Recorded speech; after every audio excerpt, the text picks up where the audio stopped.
આંદોલનમાંથી નીકળ્યા, પહેલા એમ કહેતા હતા કે મારે કોઈ રાજનીતિમાં જવું નથી, પછી વિપક્ષમાં ગયા, પક્ષમાં આવ્યા, એટલે તમારો વિરોધ ક્યાંક ને ક્યાંક વધી પણ ગયો. શરૂઆતમાં તમારો વિરોધ ખૂબ થયો, અત્યારે તમે એમએલએ છો, એટલો બધો વિરોધ નથી થતો, પરંતુ ક્યાંક ને ક્યાંક તમે હાઇલાઇટ્સમાં તો ચોક્કસથી રહો છો. વિરોધ થવો એ બહુ જરૂરી છે દરેકના જીવન માટે. હું વારંવાર આ વાત કહીને મારી જાતને પ્રૂવ કરી ચૂક્યો છું કે અમે એવું કહેતા હતા કે રાજકારણમાં નહીં જઈએ, પણ એ ક્યાં સુધી? જ્યાં સુધી આંદોલન ચાલતું હતું. જ્યારે 10% રિઝર્વેશન સમગ્ર દેશની અંદર બિન અનામત વર્ગના લોકોને મળ્યું, પછી આંદોલન કરીને સ્વાર્થી બનાય? પછી તો પોતાના જીવનની અંદર કોઈ પણ નિર્ણય કરી શકાય, કેમ ન કરી શકાય? આજે 10% બિન અનામત વર્ગને મળેલી ઈડબ્લ્યુએસના કારણે કેટલા લોકોને સરકારી નોકરી મળે છે, જેને પૂછો તો ખરા તમે. આજે 10% બિન અનામત વર્ગોને જે અનામત મળી એના કારણે કેટલા લોકો ક્લાસ 1, 2, 3 ની અંદર પરીક્ષા પાસ કરીને આજે સારી પોઝિશન ઉપર બેઠા હોય. સરદાર ધામમાં જઈને પૂછો તો ખરા, ખ્યાલ આવે તમને. બિન અનામત આયોગ અને નિગમ મળ્યું, એમાં કેટલા યુવાનોને એમબીબીએસની અંદર 70% ઉપર આવ્યા હોય અને પ્રાઇવેટ કોલેજની અંદર એડમિશન લેવું પડે તો કેટલા બાળકોની ફીસ 70% માફ થાય છે, જઈને પૂછો તો તમને ખ્યાલ આવે. જે વિદ્યાર્થી, જે યુવાનની 30 વર્ષની ઉંમર થઈ જતી હતી પછી સરકારી નોકરીમાં પરીક્ષા નહોતો આપી શકતો, અમારા આંદોલનના કારણે 5 વર્ષની વય મર્યાદા દરેક વર્ગ માટે વધી છે, માત્ર જનરલ વર્ગ નહીં, ઓબીસી, એસટી, એસસી ને બધા માટે. આજે જેની વય મર્યાદા પૂર્ણ થતી હતી અને વધી, એના કારણે કેટલા યુવાનો નોકરી લાગ્યા છે, જેને પૂછવું જોઈએ. આ જેટલા પણ લોકો વિરોધ કરે છે એ લોકો પોતાના વોટ્સઅપ યુનિવર્સિટી અને ફેસબુકની કોમેન્ટ યુનિવર્સિટીમાંથી બહાર જ નથી આવતા. જે વ્યક્તિ તમને નવાઈ લે, તમે જાઓ બનાસકાંઠાની અંદર ને જઈને ત્યાં બ્રાહ્મણોને પૂછો શું એમની વ્યથા હતી, ને આજે જ્યારે 10% આર્થિક અનામતનો લાભ મળે છે, તેના બ્રાહ્મણો અમને ફોન કરીને કે હાર્દિકભાઈ આ અનામત મળી એના કારણે અમારા છોકરાઓના નોકરી મળે છે. તમે જઈને બિન અનામત વર્ગમાં આવતા રાજપૂત સમાજને પૂછો, જઈને પટેલોને પૂછો, જઈને તમે સોની લુહાણાને જઈને પૂછો. ઇવન મુસ્લિમમાં પણ એવી 4 જ્ઞાતિ છે જે જનરલમાં આવતી હતી, અને એવો કેટલોય સમાજ છે જે ગુજરાતમાં ઓબીસીમાં છે પણ સેન્ટ્રલમાં જનરલમાં આવે છે. અચ્છા, અનામતને લઈને રાજનીતિ કેટલા વર્ષોથી હજી ચાલશે? દેખો, જ્યાં સુધી અનામત છે ત્યાં સુધી ચાલતું. અનામત એ ભીખ નથી, આ સમજવું પડશે. અનામત એ કોઈને તમે ભીખ નથી આપતા. અનામત એ છે નેતૃત્વ કરવાની તક આપો છો. આ રૂમમાં 10 જણા બેઠા છે, 10 લોકો બેઠા હોય, એમાંથી 5 પટેલ હોય, 2 બ્રાહ્મણ હોય, 2 દલિત હોય, 2 આદિવાસી હોય, તો દરેકને પોતાની જનસંખ્યા પ્રમાણે નેતૃત્વ કરવાની તક મળવી જોઈએ. અને હું તો એવું બહુ સ્પષ્ટ રીતે માનું છું, જે લોકો એવું કહેતા હોય કે અનામત રદ કરી દેવી જોઈએ, અનામતને નાબૂદ કરી દેવી જોઈએ, આ બાબતે હું બિલકુલ સહમત નથી. બરાબર. તમારે અનામત નાબૂદ કરવી હોય તો તમારે દલિતો સાથે એવો વ્યવહાર પણ કરવો પડશે.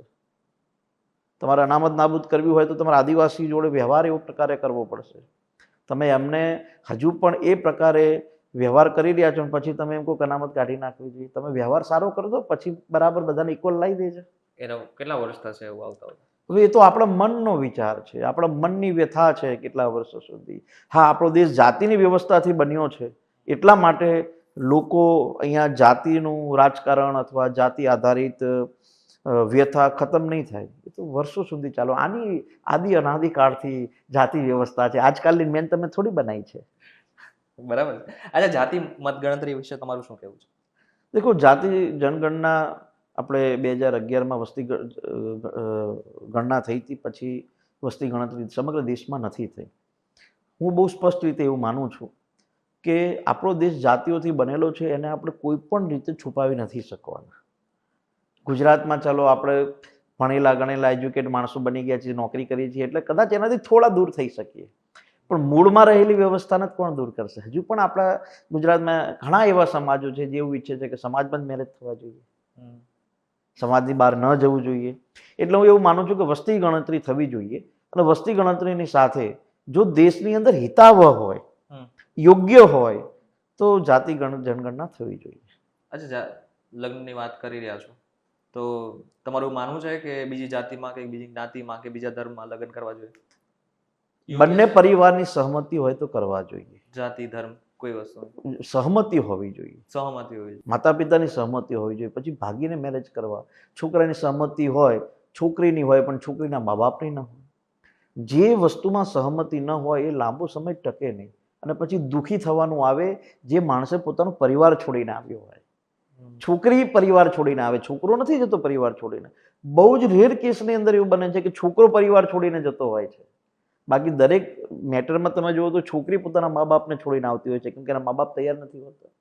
તો હું એવું માનું છું કે બંને પરિવાર સહમત હોય તો બરાબર છે, પણ જો એક પરિવાર સહમત હોય અને બીજો પરિવાર સહમત ના હોય તો આવી વ્યવસ્થાને હું બિલકુલ સ્વીકારતો નથી, કેમ કે એમાં એકને એક પરિવાર ખૂબ દુઃખી થતું હોય છે. અને એવા ઘણા દાખલા તમે મેં જોયા છે, જે સાબરમતી રિવરફ્રન્ટ ઉપરથી લોકો સાબરમતીમાં પોતાનું જીવન સંપલાવી દેતા હોય છે, છેલ્લે વિડીયો વાયરલ કરીને જીવન ટૂંકાવી દેતા હોય છે. તો એવું માનું છું કે સહમતિ બંને પરિવારની જરૂરી છે. અચ્છા, 2015 ઉપર આવીએ કે જ્યાંથી તમારી ચર્ચાની શરૂઆત કરી હતી, એટલે કે અનામત આંદોલનની. અચ્છા, પાટીદાર અનામત આંદોલન થયું, આખા ગુજરાત રાજ્યને ખબર પડી, ભારતને ખબર પડી, અને મોટી મોટી જે સત્તાધારી પક્ષ હતા એમને પણ લાગ્યું કે હાર્દિક પટેલ નામનો કોઈ યુવાન છે.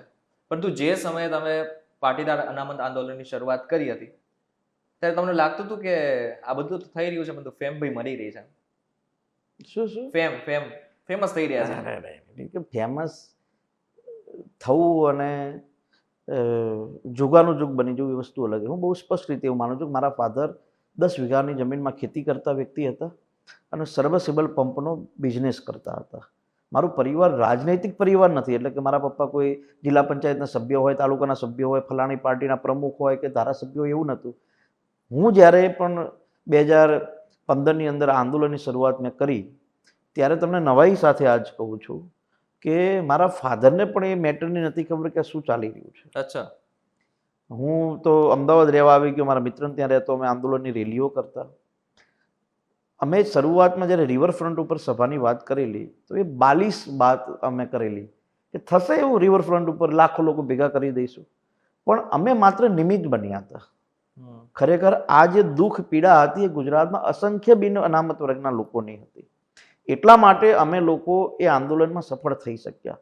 બીજું આંદોલન સફળ થવાનું અને ચહેરો બનવાનું મૂળ કારણ હતું અમારી જીદ. અમે જો બેસી ગયા હોત, અમે જો છોડી દીધું હોત તો આંદોલન સફળ ન થઈ શક્યું હોત. અને ચહેરો બનવાની વાત બહુ હું એવું માનું છું કે જીદની સાથે જીગર પણ અમારામાં હતી. અમારી જીગર હતી કોઈની સામે લડવાની, કોઈની સામે બોલવાની, અને એ અમારા વ્યક્તિગત સ્વાર્થ માટે નથી, કેમ કે સમાજમાં જે પીડા હતી એ પીડાને અમે બહાર લઈને આવ્યા હતા. અને પીડાના કારણે મારે આનંદિત સાથે એવું કહેવું પડે કે પ્રધાનમંત્રી મોદી સાહેબે એની નોંધ લીધી, 10% આર્થિક ધોરણે અનામત રાજ્યસભા અને લોકસભામાં પસાર થઈ. ગુજરાતમાં વિજયભાઈ રૂપાણી હતા ત્યારે બિન અનામત આયોગ અને નિગમ બન્યું. આનંદીબેન મુખ્યમંત્રી હતા ત્યારે 1000 કરોડ યુવા સ્વલંબન યોજના બની. લડો તો મળે. આપણે ત્યાં ગુજરાતીમાં કહેવત છે કે માગ્યા વગર તો મા પણ નથી પીરસતી. તો સરકાર તો આપણી માય બાપ કહેવાય. સરકાર જોડે માગવું એ આપણો અધિકાર છે, દરેકે માગવું જોઈએ. આજે હું સત્તા પક્ષનો ધારાસભ્ય છું, અમારી સરકાર છે, ને કોઈ વ્યક્તિ સરકાર પાસે કંઈક માગતો હોય તો બિલકુલ એ વાતને સ્વીકારવી જોઈએ. હા, એ વાતમાં કેટલું તથ્ય છે, એ વાત શક્ય છે કે નહીં, એ પ્રકારે આગળના સ્ટેપો લેવાતા હોય છે. અચ્છા, અનામત આંદોલન કર્યું તો તમને જે જોઈતું હતું એ જ મળ્યું છે? બિલકુલ. અમે ક્યાં એવું કહેતા હતા કે ભાઈ સમાજના દરેક વર્ગને તમે અનામત આપો. અમે તો એવું કહેતા હતા કે જેની જોડે 5 વીઘા જમીન છે એને જ લાભ મળવો જોઈએ. અમે તો એવું કહેતા હતા કે જેના પિતા રત્ન કલાકાર હોય અને માત્ર 15,000ની નોકરી કરે છે એને લાભ મળવો જોઈએ. અમે તો એવું કહેતા હતા કે જે વિધવા છે, જેનો પતિ નથી, જેના દીકરાને ભણાવવા માટે તનતોડ મહેનત કરે છે એને લાભ મળવો જોઈએ. અમે એવું ક્યાં કીધું છે કે સુરતમાં રહેતા બિઝનેસમેન કે ડાયમંડ મેનના દીકરાને તમે અનામતનો લાભ આપો. આજ પણ એવો વર્ગ છે સમાજની અંદર જે સક્ષમ છે, લાભ નથી લેતો. ઇવન દલિત, આદિવાસી, ઓબીસી સમાજમાં તમે જાઓ, જે સક્ષમ સમાજ બની ગયો છે, જે સક્ષમ પરિવાર બની ગયો છે, એના દીકરા અનામતનો લાભ નથી લેતા. એ તો મનથી તમારે સ્વીકારવું પડે અને મનથી છોડવું પડે.